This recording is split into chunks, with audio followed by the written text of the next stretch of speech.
हम दादा गुरु जी के साथ नर्मदा परिक्रमा पर हैं और वहाँ एक अनोखी चीज़ दिखाई दी जो उनके साथ सानिध्य में चल रहे संत जी ने ये देखा। भाई साहब नर्मदेहर ये क्या है बताएंगे थोड़ा सा? रत्नगर्भा माँ नर्मदा के तट पे है, ऐसी अन्य बहुत सारी चीज़ें हमें मिलती रहती हैं। यहाँ का कंकर कंकर शंकर माना जाता है, तो ऐसे ही एक ऐसे हमें शंकर मिले हैं बड़ा अद्भुत। जब हम लोग अभी 5 दिन पहले नर्मदा पट पे चल रहे थे तो ये बड़ा खूबसूरत दिखने वाले दिखे। जब दादा गुरु ने इनको उठाया तो इसमें बहुत असीम ऊर्जा उनको अनुभूति हुई। तो वही इनका कहना है कि ये शंकर मिले, तो बड़े सुंदर ये शंकर अब साथ में हमारे चल रहे हैं। परिक्रमा के साथ एक सिद्धा नाम का जो स्वान है सिद्धू, वो सिद्धू सिद्धू सिद्धू बड़ा अद्भुत है, क्योंकि हमने देखा है कि स्वान कि ज़्यादा से ज़्यादा 5 किलोमीटर चलते हैं, एक गली से दूसरी गली चलते हैं ज़्यादा से ज़्यादा, दिन भर उनका यही काम रहता है। लेकिन यहाँ हमने देखा कि वो सिद्धू 25 से 30 किलोमीटर चल रहा है। मतलब ये अद्भुत है, ये देखने ही नहीं मिलता। 25 से 30 किलोमीटर प्रतिदिन चलना आनंद, मतलब अद्भुत है और बड़ा ही प्यारा सिद्धू है। आप लोग सब मिले, बहुत आनंद, मतलब बड़ा इतना खेलता रहता है और सब बहुत सुंदर। महाराज जी का आसन लगता है, पहले वो जाके बैठता है। हाँ, आसन दादा गुरु के आसन पे कोई नहीं बैठ सकता, किसी में इतना वो नहीं है। लेकिन जैसे ही दादा गुरु का आसन बिछता है सबसे पहले वहाँ सिद्धू जाके बैठता है, वहीं दादा गुरु के साथ ही खेलता है और बड़ा आनंद। आप कब से हैं दादा गुरु के साथ? 3 साल हो गए। कहाँ से रहने वाले? कुछ भोपाल से जी। तो ऐसे कैसा लगा हुआ है इनकी तरफ? अब गुरु जी हैं हमारे, तो हमारे घर पे ही आ गए थे दादा गुरु। तो फिर धीरे धीरे और दादा गुरु ने जब हमें प्रकृति से जोड़ा तो हमें समझ में आया कि कितना कुछ बचा हुआ है जो हम अभी अनुभूति नहीं हो पा रही जिसकी। तो जब प्रकृति से जुड़े तो हमारा मिशन ही अब प्रकृति से ही हो गया है। तो फिर नर्मदा मिशन से जुड़ के हम लोग प्रकृति की सेवा ही कर रहे हैं। तो अब रात दिन एक ही बस लक्ष्य है, प्रकृति की सेवा। हम और आप लोग जैसे नर्मदा मिशन द्वारा बहुत प्रयास कर रहे हैं, सरकार क्यों नहीं समझ पा रही?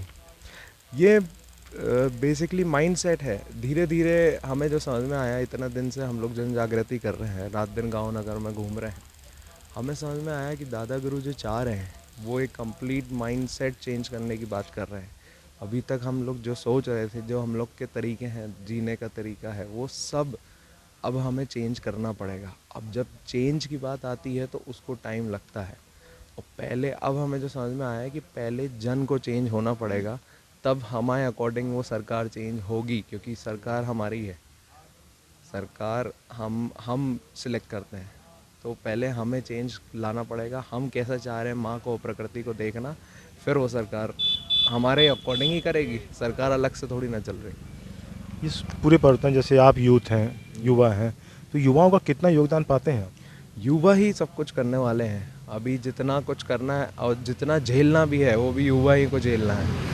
अभी एम्प्लॉयमेंट तक तो ठीक है, अभी रोटी कपड़ा मकान भी ठीक है।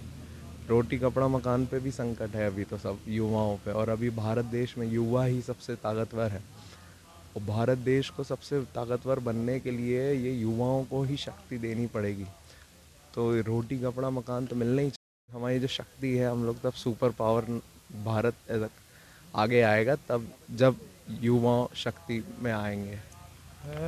पोटेंशियल बहुत है भारत की युवाओं में ना, और जो क्षमता अभी देखने में आ रही है, मोदी जी ने पहचाना, जो मतलब स्किल समझ में आ रहा है, वो पहले बीच में कहीं खोस आ गया था। क्या हम उनकी शक्ति को वो खुद नहीं पहचान पा रहे थे, ना हम पहचान पा रहे थे? अब समय बदला है जी।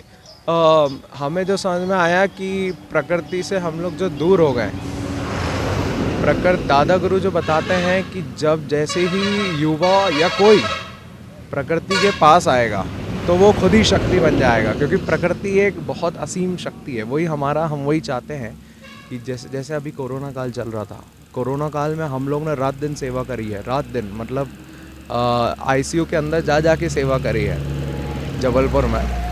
तो हम लोगों को एक केस नहीं आया, तो ये कैसे हो सकता है?